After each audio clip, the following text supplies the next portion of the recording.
Hello दोस्तों, नमस्कार। मेरा नाम अनूप मिश्रा है। आपके अपने चैनल लर्न विद अलका में हार्दिक स्वागत है। आज 14 मार्च है और आप सभी को होली की ढेर सारी शुभकामनाएं। आप सभी ने होली खेल लिया होगा। होली खेलने में हम भी व्यस्त थे, इसलिए वीडियो बनाने में थोड़ा सा समय हो गया। दोस्तों, आप लोगों से एक गुजारिश है कि मेरे चैनल पर लगभग 75% ऐसे व्यक्ति हैं जो मेरे वीडियो को देखते तो हैं, लेकिन मेरे चैनल को सब्सक्राइब नहीं किया हुआ है। तो उन लोगों से होली के अवसर पर एक गुजारिश है कि कृपया आप सभी चैनल को सब्सक्राइब कर लें और अपने साथ वाले दोस्तों से चैनल को सब्सक्राइब करवा लें, जो भी शिक्षा के क्षेत्र से, नौकरी से या रोजगार से जुड़े हुए भाई बंधु हैं। और जिन 25% लोगों ने चैनल को सब्सक्राइब किया, उनका बहुत बहुत धन्यवाद। आइए देखते हैं। पहला समाचार है, सिपाही बहाली 18 अप्रैल तक बने प्रमाण पत्र ही मान्य होंगे। आइए देखते हैं। बिहार पुलिस के 19,838 सिपाहियों की भर्ती के लिए आवेदन करने वाले अभ्यर्थियों को आवेदन की अंतिम तिथि 18 अप्रैल तक सभी शैक्षणिक जाति व निवास प्रमाण पत्र तैयार करा लेना होगा। इसके बाद बनवाए जाने वाले प्रमाण पत्र मान्य नहीं होंगे। केंद्रीय चयन पर्षद यानी सिपाही भर्ती ने इसको लेकर गाइडलाइन जारी की है। परिषद के मुताबिक न्यूनतम उम्र सीमा के लिए 1 अगस्त 2025 के आधार पर, जबकि अधिकतम उम्र सीमा के लिए 1 अगस्त 2023 के आधार पर कट ऑफ तिथि तय होगी। साथ ही शैक्षणिक अर्हता, जाति एवं निवास प्रमाण पत्र, क्रीमीलेयर रहित प्रमाण पत्र, ईडब्ल्यूएस और आय व परिसंपत्ति प्रमाण पत्र, गृह रक्षक अभ्यर्थियों के प्रशिक्षण प्रमाण पत्र, स्वतंत्रता सेनानी के वार्ड और ट्रांसजेंडर के पहचान पत्र के लिए आवेदन जमा की करने की अंतिम तिथि यानी 18 अप्रैल 2025 रखी गई है। ईडब्ल्यूएस के लिए 2023-24 के आधार पर निर्गत प्रमाण पत्र ही मान्य होंगे। आरक्षण का लाभ लेने के लिए विवाहित महिलाओं को पिता का अस्थायी निवासी देना अनिवार्य होगा। परिषद के विज्ञापन के मुताबिक आरक्षण का लाभ लेने के लिए एससी व एसटी आरक्षण कोटि के अभ्यर्थियों को विहिप पत्र में जाति प्रमाण पत्र और मूल निवास का डोमिसाइल प्रस्तुत करना होगा। पिछड़ा वर्ग एवं अत्यंत पिछड़ा वर्ग आरक्षण कोटि के अभ्यर्थियों को जाति व स्थानीय निवास के साथ ही क्रीमीलेयर रहित का प्रमाण पत्र भी देना होगा। यह प्रमाण पत्र आंचलिक अधिकारी द्वारा जारी होगा। ठीक है दोस्तों, ये संबंधित था सिपाही भर्ती से संबंधित, तो इसे मैंने आप लोगों तक पहुंचा दिया। अगला है, अब तक विश्वविद्यालय के माध्यम से होता रहा नामांकन, नए सत्र में स्नातकोत्तर विभाग खुद लेगा दाखिला। यानी 19 विषयों में 8,000 से ज्यादा सीटों पर होना है पीजी में नामांकन। केंद्रीय तरीके से नामांकन कराने की योजना है। कॉलेजों का चक्कर काटने से बचेंगे हजारों विद्यार्थी। यानी पटना में पाटलिपुत्रा विश्वविद्यालय में नए सत्र में पहली बार स्नातकोत्तर विभागों के माध्यम से पीजी में नामांकन होगा। विश्वविद्यालय की ओर से छात्र छात्राओं के नामांकन के लिए ऑनलाइन आवेदन लिया जाएगा। आवेदन की प्रक्रिया भी विश्वविद्यालय के पोर्टल पर होगी। विश्वविद्यालय सीट के अनुसार आरक्षण रोस्टर के हिसाब से मेधा सूची जारी करेगा। नामांकन की प्रक्रिया विश्वविद्यालय के बजाय सभी स्नातकोत्तर विभागों में होगी। अब तक विश्वविद्यालय की ओर से नामांकन किया जाता था, और अब नामांकन सीधे स्नातकोत्तर विभागों में किया जाएगा। विभागाध्यक्ष अपने स्तर से टीम बनाकर नामांकन नियमानुसार लेंगे। अभी कॉलेजों और विश्वविद्यालय में नामांकन के लिए छात्रों को चक्कर लगाना पड़ता है। केंद्र की तरीके से होगा नामांकन, यानी कि देखिए, आइए देखते हैं कैसे केंद्र की तरीके से नामांकन होगा। इसमें लिखा है, विश्वविद्यालय के कुलपति प्रोफेसर एन के झा ने बताया कि नए सत्र में पूरी नामांकन प्रक्रिया को ही केंद्र के तरीके से आयोजित किया जाएगा। विश्वविद्यालय में स्नातकोत्तर की 9,000 से अधिक सीटें हैं। करीब 19 विषयों में स्नातकोत्तर की पढ़ाई होती है। ऐसी स्थिति में स्नातकोत्तर विभागों को बेहतर तरीके से संचालित किया जाना जरूरी है। पीजी वोकेशनल में नामांकन विभागाध्यक्षों को दी जाएगी। ठीक है दोस्तों, आइए अगला समाचार है, कंप्यूटर शिक्षकों के समायोजन की मांग। यानी बिहार कंप्यूटर शिक्षक वेलफेयर एसोसिएशन के प्रदेश अध्यक्ष दिलीप कुमार ने राज्य सरकार से मांग करते हुए कहा कि कंप्यूटर इंस्ट्रक्टर का सेवा में समायोजन किया जाए। यदि हमारी मांग पूरी नहीं हुई तो होली के बाद राजभवन मार्च निकालेंगे। कहा कि कंप्यूटर शिक्षकों की कमी को दूर करने के लिए एजेंसी ने शिक्षा विभाग ने सरकारी विद्यालयों में आईसीटी इंस्ट्रक्टर की नियुक्ति की। उसका काम सरकारी विद्यालय के बच्चों को बेसिक कंप्यूटर स्किल की प्रैक्टिकल जानकारी देनी थी, लेकिन विभाग ने आईसीटी इंस्ट्रक्टर को हटा दिया। 6 साल की सेवा के लिए बहाली हुई थी, लेकिन 3 से 4 महीने की ड्यूटी कराकर ही हटा दिया गया। ठीक है, अगला समाचार है, ब्राह्मी में नहीं पढ़ने वाले विषय में भी दे सकते हैं सीयूईटी, यानी कि कंबाइंड यूनिवर्सिटी एंट्रेंस एग्जाम। अगर आपको किसी यूनिवर्सिटी में एडमिशन लेना है तो उसके लिए सीयूईटी का फॉर्म भरना पड़ता है, जो पूरे भारतवर्ष में एक साथ एकीकृत होता है। फिर जिस भी राज्य या जिस भी विश्वविद्यालय में आपको एडमिशन लेना होता है, वहाँ का ऑप्शन आप डालते हैं। अब इसमें क्या है, आइए देखते हैं। इसमें लिखा है कि common university entrance test CUET UG 2025 के लिए आवेदन प्रक्रिया जारी है। आवेदन 22 मार्च तक ऑनलाइन होगा। टेस्ट के 2022 से 2025 के सफर को देखें तो इस बार के पैटर्न में बड़े बदलाव किए गए हैं। सीयूईटी शुरू होने के बाद से अब तक 2025 में किसी भी पेपर में ऑप्शनल क्वेश्चन नहीं मिलेगा, यानी सभी प्रश्न अनिवार्य होंगे।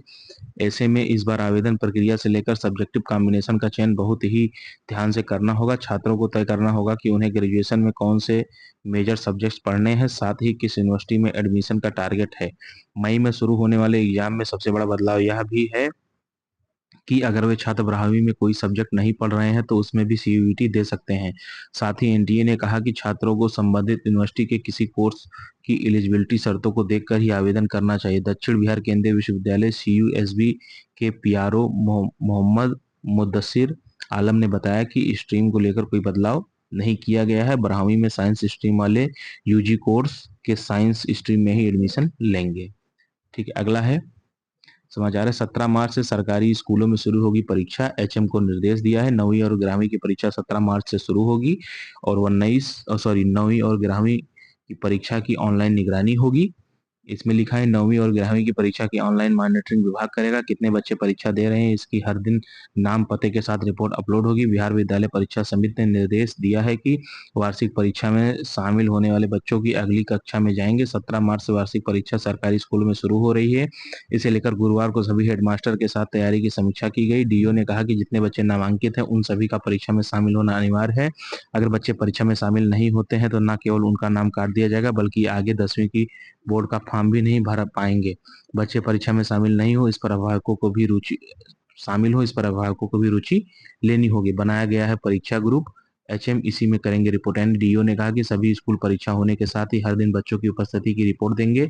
कौन बच्चा अनुपस्थित रहा उसके कारण के साथ रिपोर्ट करनी है। जिले में मॉनिटरिंग को लेकर परीक्षा ग्रुप बनाया गया है, इसमें ही सभी हेडमास्टर रिपोर्ट करेंगे। ठीक है, अगला समाचार है बीईओ के खाली पदों पर प्रधानाध्यापकों ने प्रतिनियुक्ति की मांग की है। बिहार लोक सेवा आयोग की अनुशंसा पर उच्च माध्यमिक विद्यालयों में नियुक्त प्रधानाध्यापकों ने प्रखंड शिक्षा पदाधिकारी के खाली पदों पर प्रतिनियुक्ति मांगी है। इस बाबत प्रधानाध्यापक ने शिक्षा विभाग के अपर मुख्य सचिव को ज्ञापन दिया है। ज्ञापन पर राजेश कुमार राजन सहित 2 दर्जन से अधिक प्रधानाध्यापक के हस्ताक्षर है। ज्ञापन में कहा गया कि उच्च माध्यमिक विद्यालयों में प्रधानाध्यापकों की नियुक्ति के लिए बिहार लोक सेवा आयोग द्वारा वर्ष 2022 में 6421 पदों की रिक्ति आई थी। लिखित परीक्षा में केवल 421 अभ्यर्थी सफल हुए। उनमें से 369 अभ्यर्थियों ने ही योगदान किया। उनकी 2 वर्षीय परिवीक्षी अवधि भी पूरी हो चुकी है। इन प्रधानाध्यापकों को प्रखंड शिक्षा पदाधिकारी के अतिरिक्त पद पर प्रतिनियुक्त करने का आग्रह अपर मुख्य सचिव से ज्ञापन में किया गया है। ठीक है दोस्तों, अगला समाचार है 25 मार्च के बाद कोषागार में कोई भी बिल स्वीकार्य नहीं होगा। इसमें लिखा है कि 25 मार्च के बाद कोई भी बिल कोषागार में स्वीकार्य नहीं होगा। राजकोषीय अनुशासन की व्यवस्था के अंतर्गत गुरुवार को इसका निर्देश वित्त विभाग के प्रधान सचिव आनंद किशोर ने दिया है। निर्देश है कि सभी बिल कोषागार में समय पर जमा हो ताकि इसकी जांच कर भुगतान किया जा सके। इसके साथ वित्त विभाग की सहमति के बाद ही पीएल खाते से राशि ट्रांसफर करने का निर्देश है। अनुरक्षण एवं मरम्मत मद की राशि पीएल खाते से संधारित नहीं करने का निर्देश है।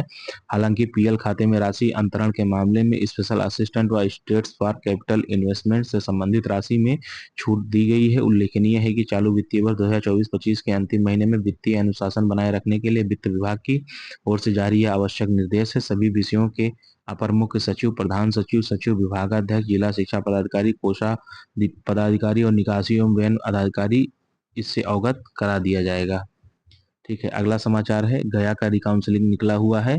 किन किन का आइए देखते हैं। इसमें प्रधान जो शिक्षक हैं 1 से 5 के लिए उनको 18 मार्च की रिकाउंसलिंग है। प्रधानाध्यापक जो 9-10 के हैं उनकी भी 18 मार्च को रिकाउंसलिंग है। उसके बाद टीआरई 3 विद्यालय अध्यापक 1 से 5 और टीआरई 3 विद्यालय अध्यापक 6 से 8 की रिकाउंसलिंग गया में 19 मार्च को है। उसके बाद टीआरई 3 विद्यालय अध्यापक प्लस विशेष शिक्षक टीआरई 3 विद्यालय अध्यापक 9, 10, 11, 12 की जो रिकाउंसलिंग डेट है वो 20 मार्च को है। उसके बाद विशिष्ट शिक्षक सक्षमता 2 वाले 1 से 12 तक के सभी शिक्षकों का 26 मार्च को गया में रिकाउंसलिंग है। तो आप सभी मौजूद होकर के गया में रिकाउंसलिंग लेटर लेकर के पहुंच जाएं, अपना रिकाउंसलिंग करवा लें। ठीक है दोस्तों, इस प्रकार आज के मुख्य समाचार समाप्त होते हैं। आइए अन्य समाचार की तरफ रुख करते हैं। अन्य समाचार में पहला समाचार है बिहार बोर्ड 10th और 12th रिजल्ट को लेकर के। इंटर का रिजल्ट 25 से 26 मार्च को जारी होगा, वही मैट्रिक का रिजल्ट 29 से 31 मार्च को जारी किया जाएगा। इंटर और मैट्रिक की उत्तर पुस्तिकाओं का मूल्यांकन कार्य समाप्त हो चुका है। होली की छुट्टी के बाद टॉपर्स के इंटरव्यू की प्रक्रिया शुरू होगी। इंटर की परीक्षा में 12,92,313 अभ्यर्थी शामिल हुए थे, जिनमें से 6,50,466 छात्र और 6,41,847 छात्राएं थी। वहीं मैट्रिक की परीक्षार्थियों का भी अंक बोर्ड के पास पहुंचने लगा है। अब अंकों का मिलान करके टॉपर्स की लिस्ट तैयार की जा रही है। 17 से 18 मार्च के बाद इंटरव्यू की प्रक्रिया शुरू होगी। फौकनिया और मौलवी का रिजल्ट ईद के पहले और वास्तानिया का ईद के बाद रिजल्ट आ जाएगा। इस प्रकार दोस्तों आज के दैनिक समाचार और मुख्य समाचार समाप्त होते हैं। आप लोगों से विनम्र निवेदन एवं आग्रह है, जो भी शिक्षक साथी या नौकरी की तैयारी कर रहे छात्र शिक्षक जगत से जुड़ना चाहते हैं तो इस चैनल को सब्सक्राइब कर लें। इससे मिलने वाले पल पल की खबर से 24 घंटे में एक वीडियो बनाकर हम आप लोगों के समक्ष उपस्थित कर देंगे, जिसमें सटीक, सही और कोई भी फेक जानकारी नहीं रहती है। तो कृपया आप सब चैनल को सब्सक्राइब कर लें। जय हिंद, जय भारत, जय बिहार, जय श्री राम और हैप्पी होली। होली की ढेर सारी हार्दिक शुभकामनाएं।